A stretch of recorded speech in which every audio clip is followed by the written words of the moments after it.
అయిన ప్రజలు ఇదే నేను మీకు ఫైనల్ వార్నింగ్.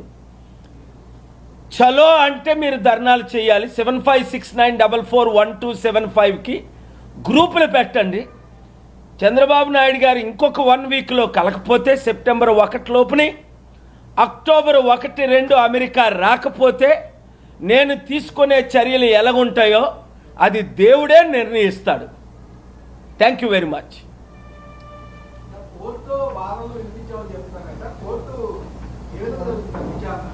అద్భుతంగా రెస్పాండ్ అయ్యారు.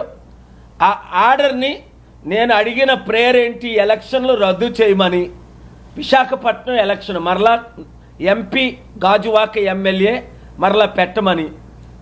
అయితే దానికి ముందు నోటీసులు పంపాలండి. వారి తరపుని కౌంటర్ వేయకుండా వినకుండా మేము రద్దు చేయలేం కదా, వారి సైడ్ కూడా వినాలి కదా అని వారి సైడ్ లాయర్లు నిలబెడితే వారిని అడిగారు ప్రశ్న జడ్జి గారు. 4 వారాల్లో కౌంటర్ వేయమన్నారు. కౌంటర్ వేసిన తర్వాత నిర్ణయం తీసుకుంటారు.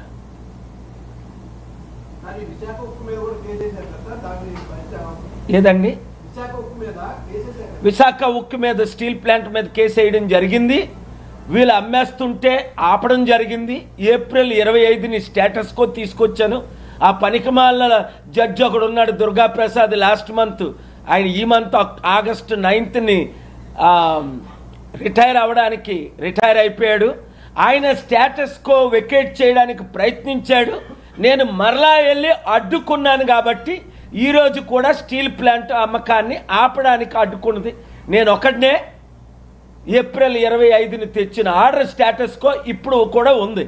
వీళ్ళు ఆడుతుందంతా డ్రామాలు. ఈ బీజేపీ కూటమిని సంపూర్ణంగా మనం బుద్ధి చెప్పాలి కానీ కాంప్రమైజ్కి వచ్చి అభివృద్ధి కొరకు చంద్రబాబు నాయుడు గారు, పవన్ కళ్యాణ్ని, మోదీని హఠావ్, ఈ కూటమికి హఠావ్.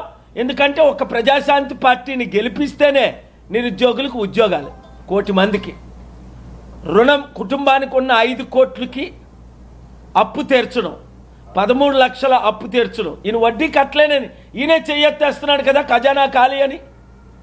దమ్మున్న మీడియా అంతా ఈ సత్యాన్ని చూపిస్తారు.